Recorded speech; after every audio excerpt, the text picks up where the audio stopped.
Hello दोस्तों, welcome to our YouTube channel. और हम पढ़ रहे हैं 3D वाले टॉपिक। और 3D टॉपिक में आज हम पढ़ रहे हैं बेलन का अगला पार्ट। तो हमने स्टार्ट किया है सिलेंडर बेलन और बेलन का एक वीडियो जिसमें फॉर्मूले कैसे बनते हैं, इवन वो सब कुछ मैंने समझाया है। अगर आपने पुराना वीडियो नहीं देखा हो तो पुराना वीडियो जरूर देख लेना। यहां पर देखो, ऊपर स्क्रीन पर आई बटन आपको दिखाई दे रहा है, तो वहां पर क्लिक करके पुराना वीडियो जरूर देख लो ताकि आपका बेसिक कवर हो जाए। ठीक है दोस्तों, और आज हम पढ़ते हैं उससे आगे की तरफ। तो चलिए शुरू करते हैं अगला पार्ट। तो यहां से शुरू करते हैं बेलन के सवाल। सबसे पहले यहां से कुछ बेसिक चीजें जरूर देख लो आप कि बेलन में, ताकि आपको सवाल में दिक्कत नहीं आए। तो क्या सवाल में दिक्कत नहीं आए उसके लिए सबसे पहले है curve surface area. Curve surface area मतलब बेलन का वक्र पृष्ठीय क्षेत्रफल क्या होता है। तो वक्र पृष्ठीय क्षेत्रफल क्या होता है दोस्तों? तो ये होता है 2πr/h। ठीक है, और 2πr याद ही होगा अब आपको। 2πr क्या होता है? सर्कल की सरकमफेरेंस मतलब परिधि। ठीक है, उसके बाद सेकंड है टोटल सरफेस एरिया। तो टोटल सरफेस एरिया बोले तो संपूर्ण पृष्ठीय क्षेत्रफल।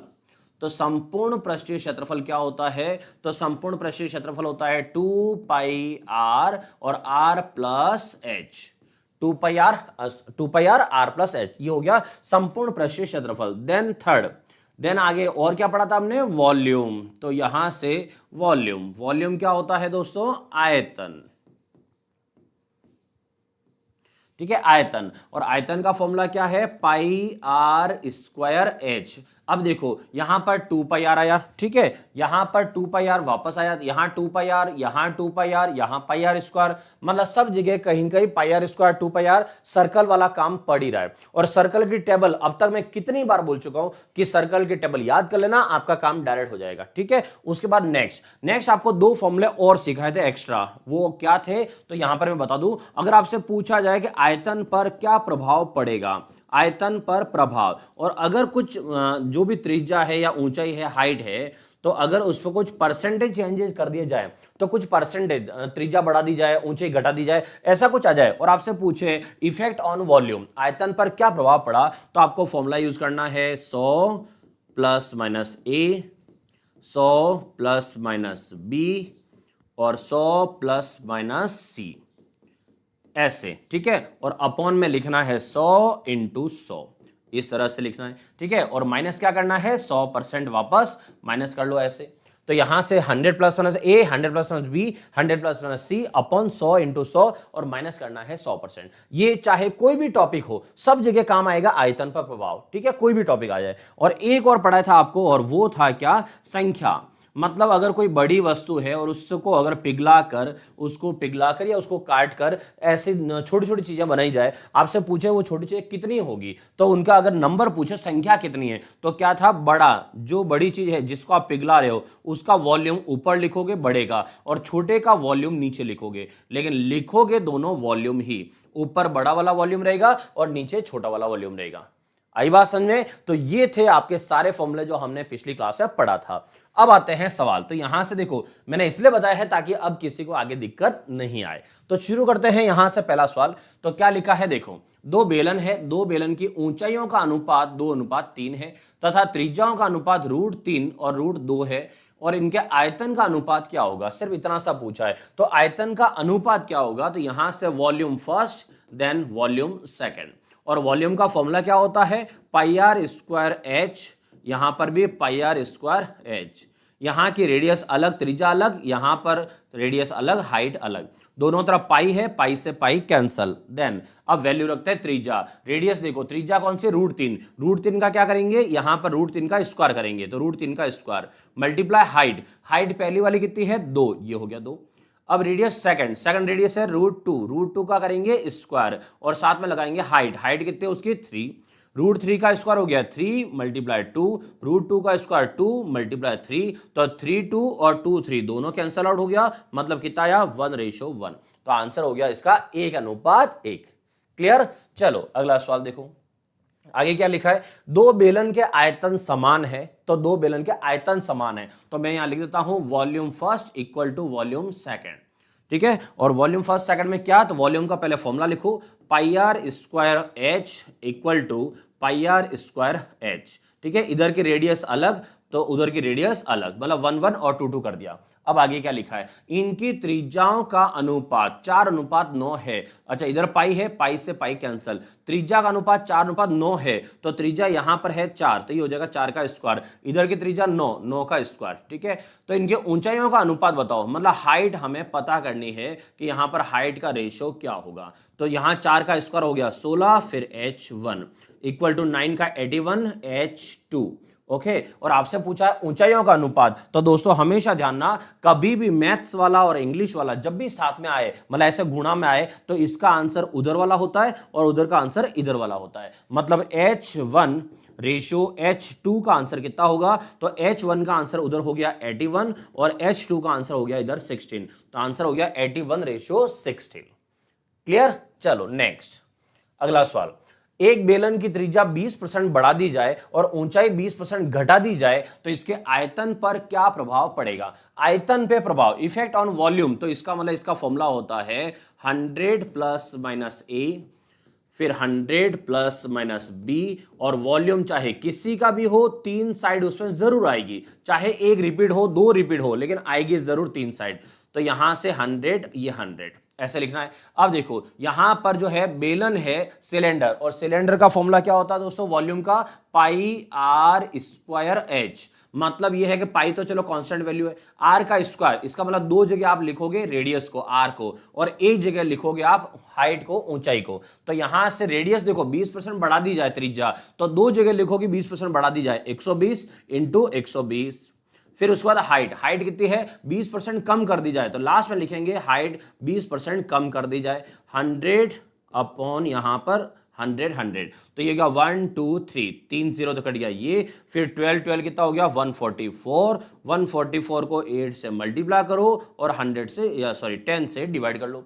अब मल्टीप्लाई करते हैं तो 8 4 जा 32, फिर 32 और 3, 32 3 35, 3 और 8 और 3 कितना हो गया 11 अपॉन में 10, तो ये हो गया 115.3%। ठीक है, 115.3%। लेकिन ये चेंजेस नहीं है, प्रभाव पड़ा आंसर नहीं है, ये है कि अभी आयतन कितना हो गया है। अब आपसे पूछा है कितना प्रभाव पड़ा, तो इस फॉर्मूले के लास्ट में यहां पर हम क्या लिखते हैं 100% लिखते हैं, तो यहां पर 100% वापस माइनस करते हैं। तो अभी देखो 115.3% इसका आयतन हो जाएगा। अब इसमें से 100% पुराना वाला हटा दो ताकि पता चल जाए कितना बढ़ चुका है, तो 15.3% इसका वॉल्यूम आयतन बढ़ जाएगा। क्लियर? तो ये फॉर्मूला है आयतन पे प्रभाव, चाहे कोई भी टॉपिक चल रहा हो, आयतन पे प्रभाव पूछे एक ही फॉर्मूला रहेगा। हाँ, लेकिन कहां पर क्या लिखोगे आप, तो कहां पर क्या लिखोगे ये आपको पता चलेगा उसके फॉर्मूले से। जैसे देखो ये आयतन बेलन है, अब बेलन का फॉर्मूला क्या है पाई आर स्क्वायर एच। अगर मैं आपको अलग करके बताऊं तो पाई तो चलो फिक्स वैल्यू, इसको तो हटा दो कि इस पे कोई फर्क पड़ने वाला नहीं है। आर का स्क्वायर का मतलब है आर इंटू एच, मतलब 2 जगह आर लिखोगे और एक जगह एच लिखोगे, ऐसे पता चलेगा कि कहां पर क्या लिखना है। आया समझ में? तो एबीसी क्या लिखोगे वो फॉर्मूले पे डिपेंड करेगा। बढ़े आगे, चलो नेक्स्ट सवाल देखो। आगे लिखा है एक तांबे की बेलनाकार धातु की त्रिज्या है 1 सेंटीमीटर। तो बेलनाकार कोई धातु है जिसकी रेडियस त्रिज्या है कितनी 1 सेंटीमीटर, ये हो गया 1 सेंटीमीटर। और दे रखा उसकी लंबाई। अच्छा एक चीज समझो, लंबाई या ऊंचाई का क्या मतलब है। जैसे देखो ये है, ठीक है, यहां से ये बेलन बनाए थे एक, ये बेलन है, चलो यहां पर राउंड करते हैं, ये बेलन है। अब बेलन जब खड़ी हो, तो हम इसको यहां से यहां तक क्या बोलते हैं ऊंचाई, कि इसकी ऊंचाई है। लेकिन अगर ये बेलन यहां से खड़ी नहीं हो और बेलन को यहां से पकड़ के ऐसे घुमा दिया जाए इस तरह से, तो अब जो यहां पर आपको ऊंचाई दिख रही थी, जो ऊंचाई अब ऊंचाई नहीं रही, अब वो क्या बन गई लंबाई। तो इसका मतलब लेंथ हो गई इसकी। तो अगर बेलन खड़ी है तब तक ऊंचाई है, बेलन अगर नीचे ऐसे हो गई तो इसका मतलब वो उसकी लंबाई हो गई। आया समझ में? अब देखो इस सवाल में क्या दे रखा, उस पर चलते वापस। तो यहां पर है कि तांबे की बेलनाकार धातु की त्रिज्या 1 सेंटीमीटर है, उसकी लंबाई जो है 10 सेंटीमीटर है। तो लंबाई या हाइट कुछ भी बोलो एक ही बात है, ठीक है, वो है 10 सेंटीमीटर। फिर आगे क्या बोला है, इसे पिघलाकर 1 mm त्रिज्या का तार बनाना है।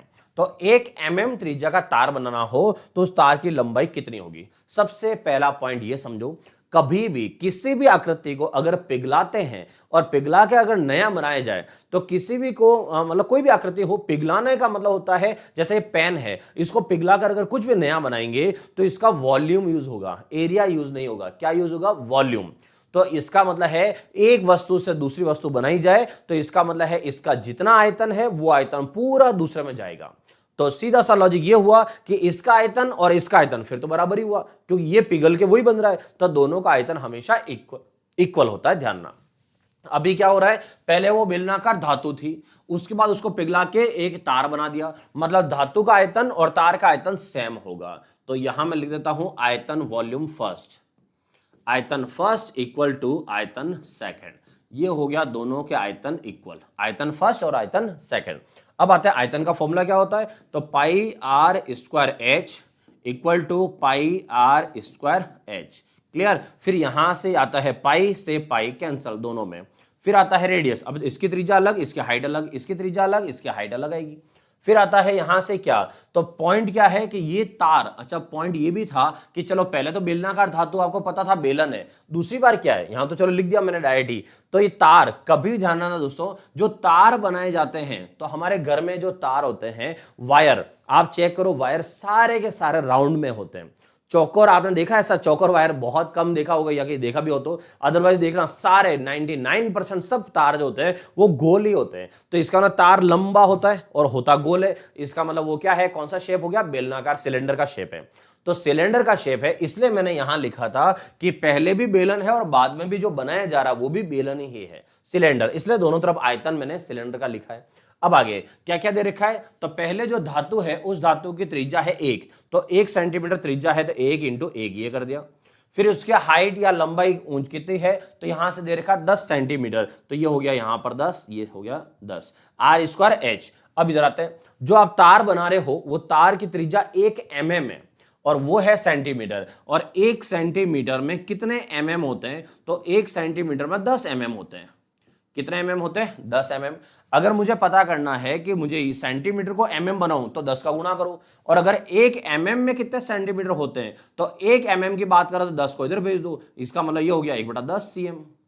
तो 1 mm की वैल्यू कितनी हुई, 1/10 सेंटीमीटर। तो हमने इधर सेंटीमीटर लिखा तो फिर इधर भी सेंटीमीटर लिखना पड़ेगा। तो यहां से त्रिज्या जो है वो 1 mm है, तो 1 mm का मतलब है 1/10 सेंटीमीटर, और r का स्क्वायर है तो 1/10 सेंटीमीटर। ये हो गया 1/10 सेंटीमीटर, ताकि सब एक जैसा रहे सेंटीमीटर में। अब वो पूछ रहा है कि तार कितना लंबा होगा, तो ये हमें निकालना है तार की हाइट या यूं कहें तार की लंबाई। ठीक है, चलो अब क्या करेंगे, अब यहां पर जो नीचे लिखा है संख्या 10 और 10, इसको इधर भेज देंगे।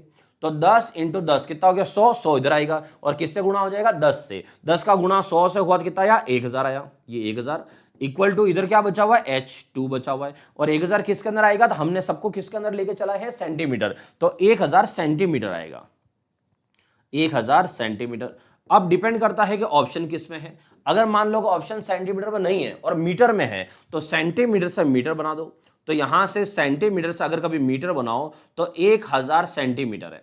अगर मुझे इसको मीटर बनाना है तो मैं किसका भाग लगा दूंगा, 100 का, तो ये यहां से सेंटीमीटर का C हट जाएगा और मीटर में चेंज हो जाएगा। तो यहां 2 0 से 2 0 कैंसिल आउट हो गया, तो H2 मतलब उसकी तार की लंबाई कितनी आ गई, 10 मीटर। कितनी आ गई, 10 मीटर, क्योंकि 1 मीटर में कितने सेंटीमीटर होते हैं, 100, इसलिए 100 का भाग लगा दिया तो वो आंसर आ गया मीटर में। तो आंसर है 10 मीटर। क्लियर सबको आया समझ में? क्या करना है, एक आकृति से दूसरी आकृति जब भी बनाओगे उस एक आकृति से दूसरी आकृति जाने में आपको क्या करना है, वॉल्यूम लिखना है, कि पहले वाले का जो वॉल्यूम होगा दूसरे वाले का वॉल्यूम भी वो ही होगा। डन। चलो बढ़ते आगे, अगला सवाल देखो।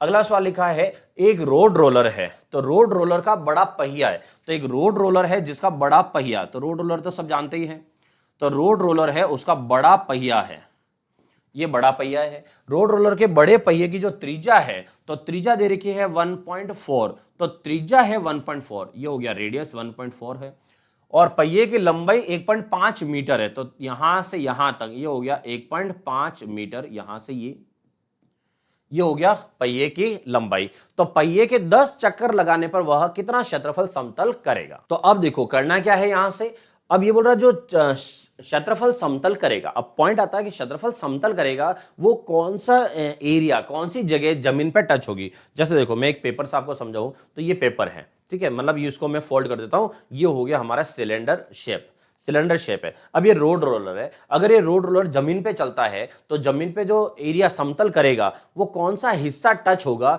जिससे वो समतल करेगा। तो इसका मतलब है अगर ये ऐसे चल रहा है तो इस तरह से अगर ये चला रहे हैं हम, तो यहां जमीन पे जो टच हो रहा है वो हो रहा है ये राउंड वाला एरिया, मतलब ये इधर साइड वाला एरिया से कोई लेना देना नहीं है। इसका मतलब है सिर्फ ये टच हो रहा है और इसे हम क्या कहते हैं, कर्व सरफेस एरिया, मतलब वक्र पृष्ठीय क्षेत्रफल। तो ये वक्र पृष्ठीय क्षेत्रफल है, तो जो जमीन पे टच हो रहा है, तो इसका मतलब हमें पता करना है कि यहां पर जो समतल करेगा वो वक्र पृष्ठीय क्षेत्रफल करेगा। अच्छा, एक चक्कर लगाया मतलब एक वक्र पृष्ठीय क्षेत्रफल, तो यहां कितने चक्कर लगाने हैं, 10 लगाने, तो एक वक्र पृष्ठीय क्षेत्रफल का जो आंसर आएगा उसको किससे गुणा कर देंगे, 10 से, तो आंसर आ जाएगा पूरे का। तो यहां से देखो सॉल्व करते हैं, तो वक्र पृष्ठीय क्षेत्रफल कर्व सरफेस एरिया, अब कर्व सरफेस एरिया कितना होता है, तो कर्व सरफेस एरिया होता है 2 पाई आर एच, ये हो गया कर्व सरफेस एरिया। अब आते हैं यहां से रेडियस वगैरह क्या दी है उस पर चलते हैं, तो रेडियस कितनी है 1.4 है, तो यहां से पूरा लिख रहा हूं। अच्छा, चाहो तो आप यहीं पर 10 चक्कर के लिए भी डायरेक्ट लिख सकते हो, ये हो गया यहीं पर लिख देता है 10 चक्कर।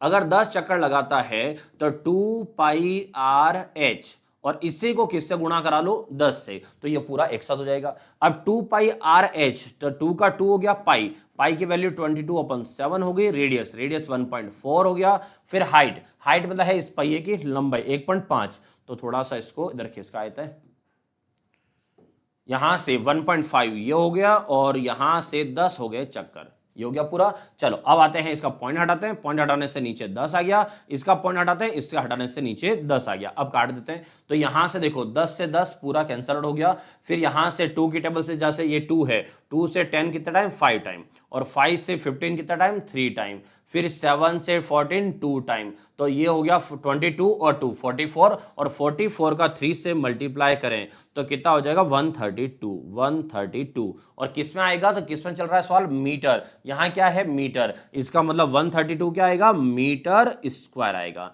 क्योंकि एरिया है इसलिए, तो आंसर हुआ 132 मीटर स्क्वायर। डन। तो यहां से कभी भी ऐसा है कि वो समतल कर रहा है एरिया, तो इसका मतलब है वहां पर संपूर्ण पृष्ठीय क्षेत्रफल नहीं आएगा, सिर्फ क्या आएगा, वक्र पृष्ठीय क्षेत्रफल। चलो आगे बढ़ते हैं, आगे सवाल है, ये सवाल बहुत अच्छा है। तो यहां से देखो क्या लिखा है, किसी 22 मीटर इंटू 20 मीटर आकार वाली छत, तो इसका मतलब है इस साइज की छत है, ठीक है, से वर्षा का पानी एक व्यास 2 मीटर तथा ऊंचाई 3.5 मीटर बेलनाकार बर्तन में गिरता है। तो इसका मतलब जो है छत पे जो पानी है, तो यूं समझो जैसे छत है और छत पे जो पानी है, तो यहां से यूं मान लो कि जैसे यहां से पानी की निकासी है, यहां से पानी गिरता है, और पानी किसके अंदर गिर रहा है, एक बेलनाकार यहां पर टैंक बना रखा हो या ऐसे कोई भी डिजाइन बना रखी हो, डिजाइन का मतलब कोई आकृति है, तो ऐसा कुछ बना रखा हो, उसके अंदर वो पानी गिरता है। तो अब आता है कि इन्होंने क्या बोला है कि जो छत है वो है 22 इंटू 20 की, 22 इंटू 20 की छत है, ठीक है। अब यहां से जो पानी गिर रहा है वो 2 मीटर तो व्यास है, तो इसका मतलब इसकी त्रिज्या यहां से यहां त्रिज्या कितनी हुई, 1 हुई। फिर इसकी हाइट, तो हाइट कितनी हो रही है, तो हाइट है 3.5 की, ये 3.5 इसकी हाइट है, ये 3.5 इसकी हाइट है। बेलनाकार बर्तन है, उसमें गिरता है, तो यदि बर्तन ठीक पूरा भर गया है, इसका मतलब बर्तन अगर पूरा भर गया है, तो बताओ छत पे जब वो पानी रहा होगा, अगर यही पानी छत पे रहा हो, जब एक साथ इकट्ठा हुआ हो, तो कितनी हाइट तक पानी गया होगा छत पे। तो यूं समझो कि पहले जो हमारी घर की छत है, उस छत के जो पानी की निकासी है, जहां से पानी निकलता है, वो सारे नालदे जो बोलते हैं वो सब ब्लॉक कर दो, मतलब पहले छत पे पानी भरने दो, फिर उनको एक जगह से ओपन करो और सारा पानी इस टैंक के अंदर डालो। ये टैंक जैसा बना हुआ है, अगर ये टैंक पूरा भर जाता है तो इसका मतलब यहां का सारा पानी यहां चला गया, मतलब सीधा सा समझो कि यहां जो पानी है सब इधर गया। इसका मतलब जब पानी यहां ठहरा हुआ था तो वो लंबाई को कवर कर रहा था, चौड़ाई को कवर कर रहा था, और हाइट भी थी उसकी, मतलब ऊंचाई भी कवर कर रहा था। इसका मतलब लंबाई इंटू चौड़ाई इंटू ऊंचाई, मतलब वो वॉल्यूम था, तो वो था पानी का वॉल्यूम। यहां पर वो पानी इधर गया है और इसको भर दिया, तो किसी भी आकृति को अंदर पूरा भरना हो तो उसे हम कहते हैं वॉल्यूम। तो इसका मतलब है इसका वॉल्यूम और इसका वॉल्यूम दोनों क्या हो गए, इक्वल हो गए, क्योंकि यहीं का पानी वहां गया है, तो दोनों क्या हो गए, इक्वल हो गए। तो अब वो आपसे ये कहना चाह रहा है, तो बताओ फिर यहां जब पानी इकट्ठा रहा होगा उस समय यहां हाइट कितनी रही होगी, मतलब कितनी ऊंचाई तक पानी भरा होगा जो इधर जाके गिरा है सारा। तो हमें क्या करना है, यहां का वॉल्यूम और यहां का वॉल्यूम क्या करना है, इक्वल करना है। तो आयतन इक्वल। अब समझो घर की जो छत है, अब छत में लंबाई इंटू चौड़ाई आ रहा है और पानी इकट्ठा हुआ होगा तो उसकी हाइट भी आएगी। तो लंबाई इंटू चौड़ाई इंटू ऊंचाई, ये हो गया उसका आयतन। बोले तो क्या हो गया, घनाभ का आयतन, क्यूबॉइड। तो यहां से हम लेंगे घनाभ का आयतन। तो छत का मतलब है घनाभ, ठीक है। छत मतलब बेस हो गया और फिर हाइट मतलब घनाभ, तो ये हो गया घनाभ का आयतन। और ये पानी हमने किसके अंदर डाला है, बेलन के अंदर, तो सामने हो जाएगा बेलन का आयतन। तो ये हो जाएगा बेलन का आयतन, ठीक है, उसका वॉल्यूम। अब आता है घनाभ का आयतन क्या होता है, एल बी एच। तो L into B into H, और सामने बेलन है सिलेंडर, सिलेंडर का वॉल्यूम ये क्या हो जाएगा, cylinder volume pi R square H. Clear. चलो अब आगे बढ़ते हैं। चलो एल बी एच और यहां पाई आर स्क्वायर एच। अब हमें क्या पता करना है उस पर चलते हैं। एक तो हमें एल और बी, तो एल यहां पर पता है कि 22 मीटर है, फिर बी कितना है, बी है 20 मीटर है, फिर हाइट कितनी है हमें यही तो पता करना, हाइट कितनी है। चलो यहां से पाई, पाई आर स्क्वायर, अब पाई आर स्क्वायर में पाई कितना होता है 22/7, ये 22/7। आर का स्क्वायर, तो आर कितना है, तो 2 मीटर व्यास है, तो रेडियस कितनी हुई 1, तो 1 इंटू 1। फिर हाइट कि इसको यहां कितना भर गया वो 3.5, 3.5 क्या मीटर, तो ये भी आया 3.5 मीटर। अब देखो कहीं पर भी कोई इकाई चेंज है क्या, जैसे इधर मीटर है, ये मीटर है, ये मीटर, ये मीटर, कोई चेंज नहीं करना, सब मीटर में ही है, ठीक है। और ये पूछ रहा है कि ये आपको किस में बताना है, सेंटीमीटर बताना है। तो यहां से आते हैं, सबसे पहले देखो 22 इधर है, 22 उधर है, सबसे पहले तो 22 काट दो, तो 22 आमने सामने दोनों तरफ कट गया। फिर यहां से पॉइंट हटाओ, पॉइंट हटाने से नीचे कितना आ गया, 10 आ गया। अब 7 से 35 कट गया 5 बार, और 5 से 10 कट गया 2 बार, तो इसका मतलब नीचे की तरफ कितना है, इधर 2 है, इधर क्या बचा हुआ है 20, तो 20h इक्वल टू इधर कितना बचा हुआ है 1/2, तो हम 20 को उधर भेज देते हैं, तो ये हो जाएगा h की वैल्यू 1/40। लेकिन 1/40 किस में है, मीटर में, क्योंकि ये सब मीटर में लिखे हुए थे। हमें आंसर किस में निकालना है, सेंटीमीटर में, तो आंसर निकालना है सेंटीमीटर। तो h की वैल्यू कितनी हो जाएगी 1/40 मल्टीप्लाई 100, जिससे ये सब सेंटीमीटर बन जाए। अब क्या करना है, यहां पर 1 0 से 1 0 कैंसिल आउट कर दो, फिर है 10/4, मतलब 4 का भाग लगा दो 10 में, या भले आप 2 के पहाड़े से 5/2 कर दो, और 5/2 करोगे तो फाइनली आंसर कितना आएगा 2.5, तो 2.5 सेंटीमीटर। तो इसका मतलब है जब ये पानी छत पे भरा हुआ होगा उस समय छत पे हाइट कितनी होगी, पानी की हाइट कितनी होगी 2.5 सेंटीमीटर। तो पूरे छत पे 2.5 सेंटीमीटर जो हाइट है वो पानी एक साथ यहां जाएगा, ये पूरा टैंक आपका फुल हो जाएगा। ठीक है, ये सवाल था इधर से उधर इक्वल करने वाला, हो जाएगा ना। चलो आगे बढ़ते हैं, अगला सवाल आगे लिखा है, एक बेलन है, एक बेलन की जो ऊंचाई, एक बेलन की ऊंचाई 6 गुना कर दी गई, तो हाइट को 6 गुना कर दिया। तो ऐसा समझो कि जो भी हाइट थी उसको 6 गुना कर दिया, तो मैं ऐसे कर लेता हूं सीधे, हाइट को 6 गुना कर दिया, खत्म। h1 h2 लिखने की जरूरत ही नहीं, सीधा कर दो जो हाइट रही हो, हाइट वाला h और h को कितना कर दिया 6 गुना, 6h हो गया। आगे आधार के क्षेत्रफल, आधार का क्षेत्रफल मतलब area of base, area of base का एरिया, तो कोई भी सिलेंडर हो बेलन उसका एरिया क्या होगा पाई आर स्क्वायर। तो आधार के क्षेत्रफल का 9वां भाग मतलब 9th पार्ट, तो 9वां भाग, ठीक है। तो यहां पर 9th, तो अब 9वां भाग का क्या मतलब है, 9वां भाग, भाग बोले इसका मतलब होता है जैसे 2 भाग मतलब 1/2, 9वां भाग मतलब 1/9, तो 1/9, तो ये है बेस पाई आर स्क्वायर। वो कह रहा है कि इसको कितना कर दिया है 1/9 कर दिया है, तो इसके आगे लिख देता है 1/9, जो पाई आर स्क्वायर नॉर्मल होता है उसको कर दिया 1/9 पाई आर स्क्वायर कर दिया है। चलो आगे, आगे लिखा है इसके वक्र पृष्ठ का क्षेत्रफल, तो इसके वक्र पृष्ठ का क्षेत्रफल पहले के वक्र पृष्ठ के क्षेत्रफल का कितना गुना होगा, मतलब अब जो यहां से कर्व सरफेस एरिया है वो कर्व सरफेस एरिया कितना टाइम्स हो गया है, आपको ये पूछा है कितना गुना हो गया है, ये पूछा है। तो सीधा सा सवाल पे आते हैं कि भाई कर्व सरफेस एरिया होता कितना है, तो वक्र पृष्ठीय क्षेत्रफल होता है 2πr/h, क्या होता है 2πr/h, ये होता है। उसके बाद अभी कह रहा है कि हमने इस तरह से कुछ परिवर्तन कर दिए, तो 2πr/h ये है। अब ये परिवर्तन कर रहा है तो उसमें क्या फर्क आया होगा हमें ये पता करना है। तो सबसे पहले आते हैं कि 2πr यहां पर कि परिधि में क्या फर्क पड़ा, पहले ये बताओ। तो परिधि में क्या फर्क पड़ा ये बताओ। हमें यहां पर दे रखा था भाई क्षेत्रफल जो है वो क्षेत्रफल 1/9 चेंज हुआ है। अब आपको याद हो तो हमने सर्कल का टॉपिक जो पढ़ा था उसमें आपने ये सब चीजें पढ़ी थी। सर्कल में कैसे, सर्कल में आपको पढ़ाया था मैंने कि त्रिज्या अगर दुगुनी हो जाए तो व्यास डायमीटर भी दुगुना होता है, सरकमफेरेंस परिधि भी दुगुनी होती है, लेकिन क्षेत्रफल 2 का स्क्वायर चेंज होता है। 2 का स्क्वायर कितना, 4 गुना। ठीक है, एक और बोलता हूं वापस सुनना, अगर रेडियस त्रिज्या को 3 गुना कर दिया जाए तो व्यास डायमीटर भी 3 गुना हो जाएगा, सरकमफेरेंस परिधि भी 3 गुनी हो जाएगी, लेकिन क्षेत्रफल 3 का स्क्वायर मतलब कितना गुना चेंज हो जाएगा, 9 गुना। तो कितना गुना, 9 गुना। आई बात समझ में। अब देखो यहां पर फिर यहां क्या लिखा है कि क्षेत्रफल 9 गुना हो रहा है। क्लियर। अगर क्षेत्रफल 9 गुना हो रहा हो दोस्तों तो बताओ परिधि कितनी चेंज होगी। तो अगर क्षेत्रफल 9 गुना हो रहा है मतलब 1/9 हो रहा है तो परिधि कितनी चेंज होगी, तो परिधि तो 9 गुना नहीं होगी। अभी जस्ट मैंने आपको बोला परिधि कितनी होगी, 1/3 होगी। तो इसका मतलब जो 2πr है पहले से वो 2πr अब कितनी हो जाएगी, 1/3 2πr हो जाएगी। ये बात समझाई क्या कह रहा हूं, ताकि आपको अलग से वापस पूरा लिखना नहीं पड़े। तो सीधा सा आइडिया लगाओ कि अगर क्षेत्रफल 9 गुना मतलब 9 गुना मान लो एक बार कि क्षेत्रफल अगर 9 गुना होता तो परिधि क्या 9 गुना होती, नहीं, परिधि कितनी होती, 3 गुनी होती। तो अगर क्षेत्रफल 1/9 गुना हो गया है तो परिधि कितनी हुई होगी, 1/3 गुना ही होती। तो 1/3। तो अब ये कह रहा है कि यहां पर बताओ कर्व सरफेस एरिया, तो पुराना कर्व सरफेस एरिया तो यही होगा 2πrh। अब नया कर्व सरफेस एरिया क्या हो जाता, तो यहां मैं लिखता हूं कर्व सरफेस एरिया न्यू, ये लिखता हूं न्यू, कि अब क्या चेंज आया होगा। तो यहां से जो 2πr पहले थी वो 2πr अब 2πr के साथ 1/3 लग जाएगा, क्योंकि यहां पर जो चेंज हुआ है उसके अकॉर्डिंग 1/3 चेंज हो जाएगा। उसके बाद हाइट h कितनी हो गई, h हो जाएगी 6h, मतलब है 6 गुना इसकी हाइट हो जाएगी। तो यहां से आगे जाएं तो 3 से कट गया ये 6, 3 से 6 कितनी बार कट गया, 2 बार।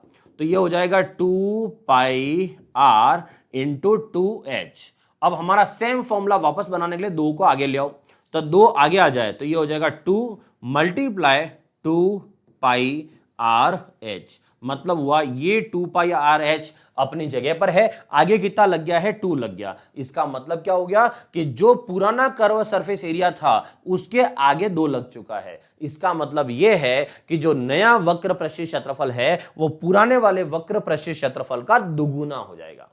आया समझ में। और ये जिसको अभी भी अगर समझ में नहीं आया हो तो मैं यहां लिख देता हूं, रेडियस त्रिज्या, डायमीटर व्यास, परिधि सरकमफेरेंस और एरिया, ये हो गया क्षेत्रफल। अगर त्रिज्या हो माना कि 1 तो डायमीटर व्यास होगा 2 और यहां से परिधि 1 नहीं, आपको सिंपल 7 से समझाता हूं जो पहले पढ़ चुके हो आप। तो देखो यहां से त्रिज्या 7 हो तो व्यास 14 हो जाएगा, परिधि यहां पर 44 और क्षेत्रफल 154, ऐसा होता है। अगर यहां से मैं करूं त्रिज्या को दुगुना तो ये हो गया कितना, 14, तो यहां से 14 हो गया। अगर त्रिज्या 14 है तो व्यास 28 आएगा, परिधि 88 और क्षेत्रफल 616। याद आता है, ये पढ़ा है आपने बार बार कि त्रिज्या दुगुनी, व्यास भी दुगुना, परिधि भी दुगुनी, सब सेम है, और क्षेत्रफल कितना, 2 का स्क्वायर 4 गुना। ठीक है। अब इसकी जगह अगर 3 गुना हो तो अगर 3 गुना करें तो मैं यहां लिख देता हूं 21। अगर त्रिज्या 21 हो तो व्यास इसका 42 जस्ट डबल होगा, परिधि इसकी 132 हो जाएगी और क्षेत्रफल होता है 1386। इसका मतलब है अगर त्रिज्या 3 गुनी मतलब व्यास भी 3 गुना, परिधि भी 3 गुनी, लेकिन क्षेत्रफल 3 गुना नहीं है, क्षेत्रफल कितना है, 9 गुना है। आप चाहो तो इसको भले 9 से गुणा करके चेक कर लो, आपका आंसर कितना आएगा, 1386 ही आएगा। तो इसका मतलब है कि अगर मैं कहूं कि क्षेत्रफल को 1/9 कर दिया जाए तो परिधि कितनी होगी, तो परिधि 1/3 होगी। आई थिंक क्लियर हो गया होगा, क्योंकि बार बार चीजें वही समझा चुका हूं इसलिए। चलो आगे बढ़ते हैं, अगला सवाल देखो। अगला सवाल है, और ये बहुत बहुत इंपॉर्टेंट सवाल है, या बहुत अच्छा सवाल भी है, ठीक है, ध्यान ना, बहुत अच्छा सवाल है। 14 सेंटीमीटर व्यास वाले बेलनाकार पाइप है, तो 14 सेंटीमीटर व्यास वाला एक बेलनाकार पाइप है, तो यूं समझो ये बेलनाकार पाइप है। ठीक है, बेलनाकार पाइप के जरिए तो 14 सेंटीमीटर, तो यहां से यहां तक ये है 14 सेंटीमीटर। ठीक है, और क्या बोला है, 5 किलोमीटर प्रति घंटा, तो 5 किलोमीटर प्रति घंटा की रफ्तार से अपनी एक आयताकार तालाब जिसकी लंबाई 50 सेंटीमीटर तथा चौड़ाई 44 सेंटीमीटर है में गिर रहा है। तो यहां से पानी जो है वो पानी तालाब में गिर रहा है, तो यहां से पानी गिर रहा है, तो ये यहां से पाइप है, ठीक है, और इस पाइप से क्या गिर रहा है, पानी। तो यहां से एक तालाब में पानी गिर रहा है, तो यहां से बना देते हैं तालाब, तो इस तालाब में पानी गिर रहा है, ठीक है, तो यहां से बना देते हैं इस तरह से कुछ,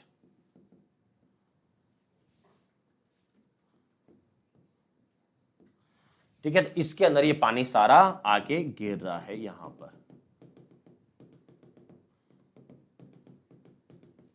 ठीक है। अब ये बोल रहा है तालाब कैसे है, तो तालाब में देखो, तालाब के लिए लिखा है कि यहां तालाब 50 सेंटीमीटर तो लंबाई है इसकी तालाब की, तो 50 मीटर, तो 50 मीटर इसकी लंबाई है और 44 सेंटीमीटर इसकी चौड़ाई है, में गिर रहा है। कितने समय में तालाब में पानी का स्तर 7 सेंटीमीटर उठ जाएगा। तो पानी का जो स्तर है, मतलब पानी नीचे से ऊपर जो उठेगा ये, तो यहां से ये जो है वो है 7 सेंटीमीटर, तो 7 सेंटीमीटर पानी उड़ जाए, आपको ये पूछा है। तो देखो बहुत अच्छा सवाल है। यहां से क्या हो रहा है, एक पाइप है, उस पाइप से पानी गिर रहा है, उस पाइप से पानी गिर रहा है तालाब में। तालाब कैसा बना हुआ है, 50 मीटर लंबा, 44 सेंटीमीटर चौड़ा। ये हो गया जैसे घर की छत वाला अभी सवाल आया था ना, एक वैसे सवाल हो गया कि छत पहले यूं समझो खाली है, बेस है, अब उसमें पानी गिरा रहे हो आप, अब पानी गिरा तो पानी धीरे धीरे धीरे इकट्ठा होगा। अब ये कह रहा है कि पानी कितना इकट्ठा हो जाए, 7 सेंटीमीटर ऊपर उसकी लेयर उड़ जाए, तो 7 सेंटीमीटर ऊपर तक, वहां तक पानी इकट्ठा हो जाए पूरे तालाब में, 7 सेंटीमीटर हाइट हो जाए। तो इसका मतलब है इसका जो वॉल्यूम होगा, जब पानी 7 सेंटीमीटर आएगा तो इसका जो वॉल्यूम है वो यहां पर इस पाइप के अंदर जब पानी रहेगा उसके वॉल्यूम के बराबर होगा। लेकिन कितना पानी, पॉइंट ये है कि कितना पानी, मतलब इस पाइप के, अगर पाइप के पानी को रोक दिया जाए, मतलब पाइप को आप चाहे जितना लंबा कर दो कोई दिक्कत नहीं, आप ये समझो पाइप के पानी को रोक दो, मतलब पाइप में पानी भर गया और उस पाइप के पानी को दोनों तरफ से ब्लॉक कर दो, बीच में पानी भरा हुआ है, अब एक तरफ से मुंह खोलकर सारा पानी तालाब में गिराओ, कब तक, जब तक कि 7 सेंटीमीटर नहीं भर जाए। तो इसका मतलब है 7 सेंटीमीटर जब तक हाइट हो जाए वो सारा पानी पाइप का खाली कर दो। तो वो पानी, वो पाइप का कितनी लंबाई का पानी होना चाहिए, पॉइंट समझा रहे। अब आप यूं मत समझना कि सर अगर इधर दोनों तरफ बंद कर देंगे, एक तरफ से खाली करेंगे तो पानी तो आएगा कहां से। मेरे कहने का मतलब यह है कि 7 सेंटीमीटर भर जाए उतना पानी पाइप में रख दो, उतना पानी पाइप में रख दो, चाहे पाइप कितना ही लंबा क्यों नहीं हो, उतना पाइप में पानी फिक्स कर दो। तो इससे क्या होगा कि जो इस पाइप के अंदर जो पानी होगा वही पानी यहां जाएगा, तो यहां पर पानी का जो आयतन होगा वही आयतन यहां होगा।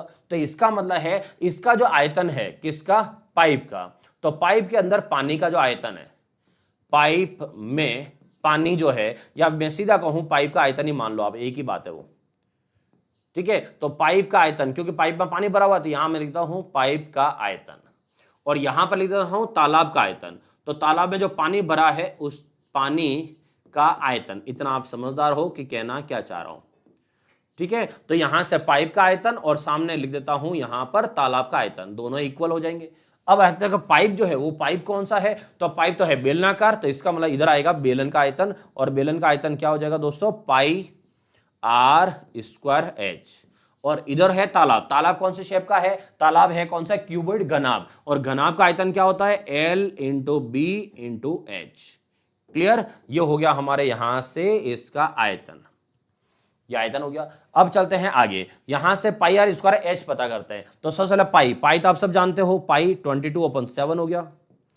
फिर यहां पर रेडियस, रेडियस तो इसकी रेडियस कितनी है, देखो यहां क्या लिखा, 14 सेंटीमीटर व्यास। अच्छा 14 सेंटीमीटर व्यास था, तो 14 सेंटीमीटर व्यास है, तो त्रिज्या कितनी हुई, तो त्रिज्या तो 7 ही हुई, तो इसका मतलब यहां से त्रिज्या कितनी हो जाएगी, 7। तो यहां से रेडियस हो गई 7, तो 7 × 7 ये हो गया। अब h, h का मतलब क्या है, h का मतलब पाइप की लंबाई कितनी है, जहां पर आपने पानी रोक रखा है वो हमें नहीं पता, यही तो पता करना है। इसका मतलब क्या है h, कि हमें पाइप की लंबाई पता करनी है। फिर उसके बाद ये पानी आपने डाला LBH, तो L कितना है 50, ठीक है। अच्छा एक चीज और है, ये कहां, यहाँ 50 जो है वो मीटर है, 44 क्या है मीटर है, और 14 सेंटीमीटर है, तो इसका नाम वो सेंटीमीटर है, तो इसको भी मीटर बनाना पड़ेगा। अगर सेंटीमीटर को मीटर बनाओ तो 1 मीटर में 100 सेंटीमीटर होते हैं, तो इसका मतलब है इसके नीचे लिखेंगे 100 और इसके नीचे भी लिखेंगे 100 ऐसे। तो यहां से इधर क्या चेंज नहीं करना पड़ेगा, ये 50 मीटर है तो फिर मीटर ही रहने दो, 44 ये 44 मीटर, इसको भी मीटर ही रहने दो, और पानी कितना भरता है 7 सेंटीमीटर, इसको बना दो मीटर, तो अपन में 100 कर दो इसके, ठीक है। अब क्या होगा, इधर 100 उधर भी 100, तो नीचे से नीचे 100 से 100 ऐसे कैंसिल आउट कर दो। इधर ऊपर 7 है तो इधर 7 से 7 ये भी कैंसिल आउट कर दो। इधर 22 है और उधर 44 है, अच्छा ये 7 और कट रहा है तो ये 7 से 7 ये भी काट दो। और इधर 22 है उधर 44, तो 22 से 44 ये भी काट दो, 2 बार ये भी कट गया। अब क्या बचा है, इधर देखो, इधर सिर्फ h बचा है, तो इधर सिर्फ h बचा है।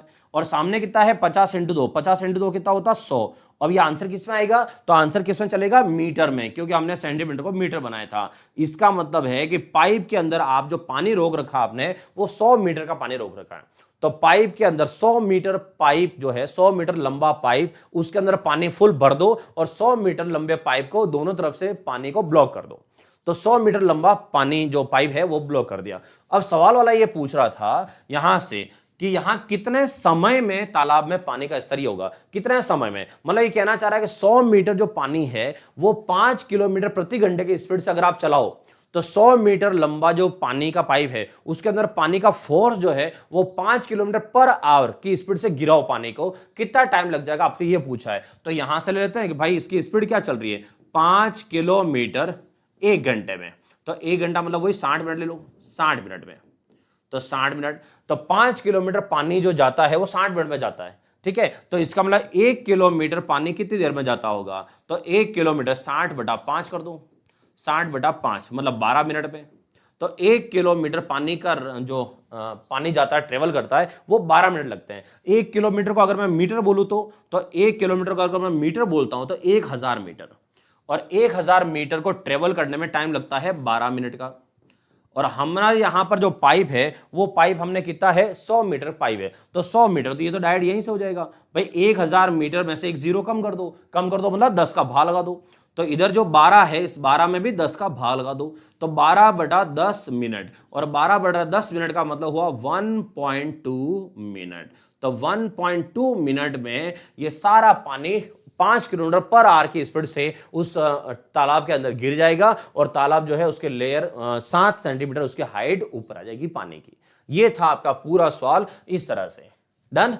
चलो अगला सवाल है, एक बेलन की ऊंचाई 80 सेंटीमीटर है, तो ऊंचाई दे रखी है 80 सेंटीमीटर, और इसके आधार का व्यास है 7 सेंटीमीटर, आधार का व्यास, तो आधार का व्यास है 7 सेंटीमीटर, तो इसका मतलब रेडियस कितनी हो गई, 3.5 सेंटीमीटर, ठीक है। फिर पूछा है बेलन के संपूर्ण पृष्ठ का क्षेत्रफल क्या होगा, तो बेलन के संपूर्ण पृष्ठ मतलब total surface area, total surface area होता है 2πr r + h, तो हमें एक r और एक h पता होना चाहिए बस। तो यहां से देखो h पता है और हमें यहां से r भी पता है, तो दोनों ही पता है, आराम से हो जाएगा सवाल। तो यहां से रखते हैं 2πr। अच्छा 2πr दोस्तों पता है कि आपको, जिनको पता हो तो डायरेक्ट करो, मतलब रेडियस अगर 3.5 हो, त्रिज्या अगर 3.5 हो, तो उसका व्यास जस्ट डबल 7 होता है, उसकी परिधि उसकी 22 होती है, और उसका क्षेत्रफल πr² का मान 3.5 पॉइंट का पॉइंट और 3 और 5 8 होता है।